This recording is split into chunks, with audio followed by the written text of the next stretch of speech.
Hi, everyone. Thank you for attending my talk. My name is Ashley Boone. I'm a PhD student at Georgia Tech, advised by Dr. Christopher Dantec.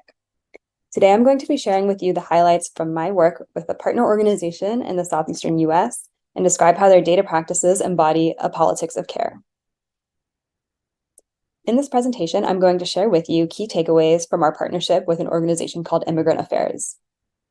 Immigrant Affairs serves immigrants in a Southeastern US city. They operate out of the mayor's office, which means that they're part of the municipal government, but their funding model actually more closely follows that of a nonprofit, and they participate in continuous cycles of grant applications to ensure funding. The organization employs 5 full-time staff and 9 community navigators. The community navigators are hired as residents of the communities that are served by Immigrant Affairs, and their role is mainly to interface with residents in these neighborhoods. One of the central services provided by Immigrant Affairs is food assistance. This program was developed in response to COVID-19, which exacerbated food insecurity. The food distribution model is designed to directly bring food into neighborhoods experiencing food insecurity. The organization viewed this as both an opportunity to fill an urgent need and an opportunity to build relationships with community members. We chose food assistance as the center point for our study because the data system was developed in parallel with the food assistance program, and because this was a place where most residents encountered the data system, creating visible encounters. We used ethnographic methods to understand data practices at Immigrant Affairs. I conducted 28 hours of fieldwork at food distributions, and we also conducted interviews and focus group with staff members to understand the behind-the-scenes data work and to get a perspective on how the data system had changed over time.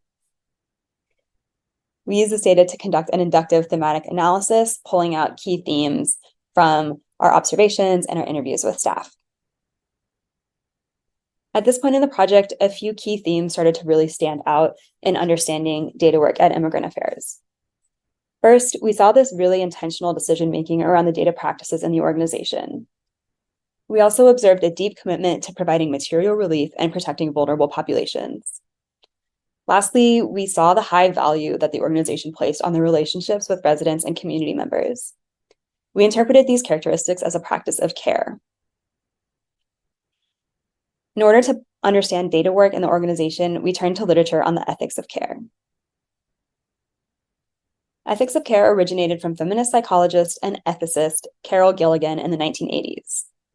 Ethics of care prioritizes relationality, reciprocity, responsiveness, and plurality.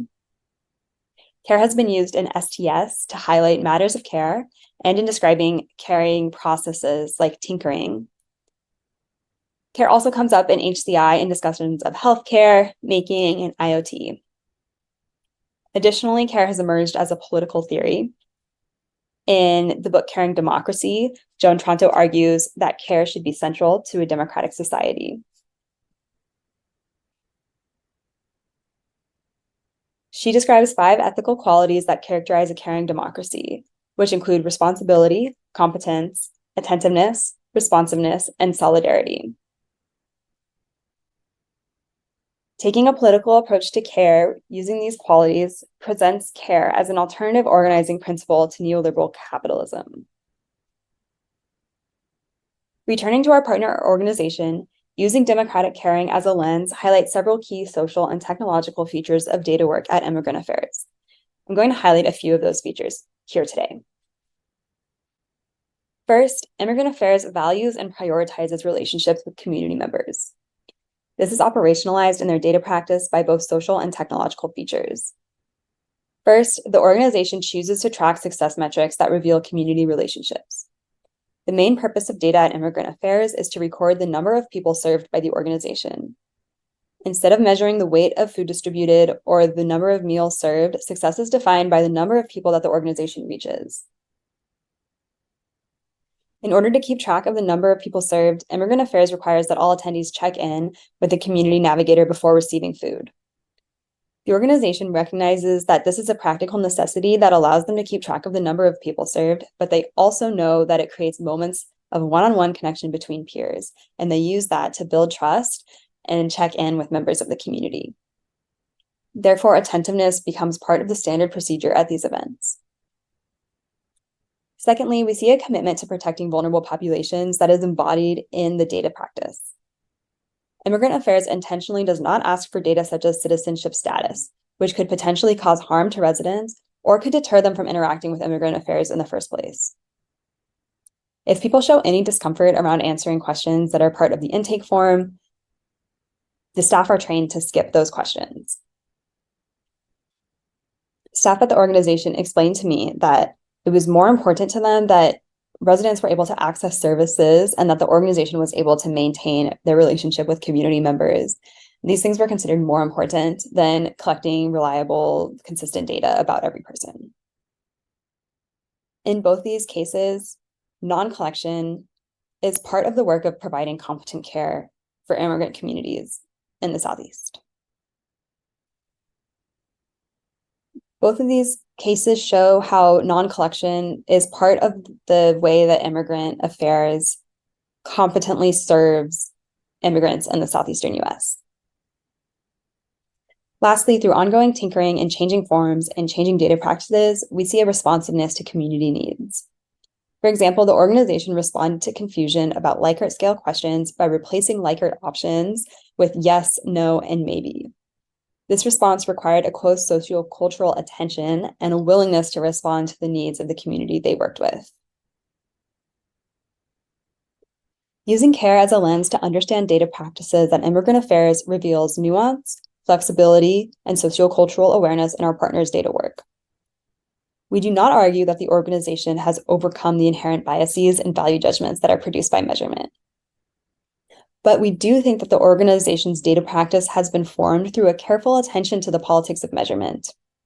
In both the design of the technical tools and the social practices that facilitate data collection, we see that Immigrant Affairs has carefully designed a system that enacts a politics of care. If we believe that all data systems embody political values, we argue that the political stance embodied by data work at Immigrant Affairs is one of care. So how might we design to support caring data systems? Based on our work with our partners, we highlight 3 suggestions for building data systems for care. First, we believe that caring data systems must prioritize inclusivity, even when it comes in conflict with other usability metrics like efficiency or even legibility. In order to provide data collection in the field, Immigrant Affairs uses iPads and smartphones to enter data on a platform that is designed for desktop. Additionally, they have a workaround that allows them to offer the forms in both Spanish and English by writing the questions first in English and then in Spanish. These workarounds make the forms difficult to read, but the system allows the organization to meet residents in the field and to hire non-English speaking community members as community navigators. Second, we believe that data systems for care must work to minimize resource drain. The primary factor in deciding to use Charity Tracker, which is the platform that Immigrant Affairs uses to collect data, was the price and the scale of the platform. While many data management systems are built for large companies with teams that manage and work around the data, these models restrict what kind of organizations can participate in data work. We think that data systems for care need to be able to minimize resource drain so that they can be used by a large variety of organizations. Lastly, we think caring data systems resist quantifications wherever possible. At Immigrant Affairs, we see this resistance in flexibility in data collection, the refusal to collect or even request sensitive information, and storytelling around data in grant applications. Non-collection, flexibility, and storytelling are all methods for resisting the reduction in universalization inherent in quantification. We hope that these suggestions provide a starting place for rethinking data systems that support data practices with an intentional political stance towards care. I'm going to end the talk here for today. Please feel free to reach out to me with any questions or comments, and thank you for listening.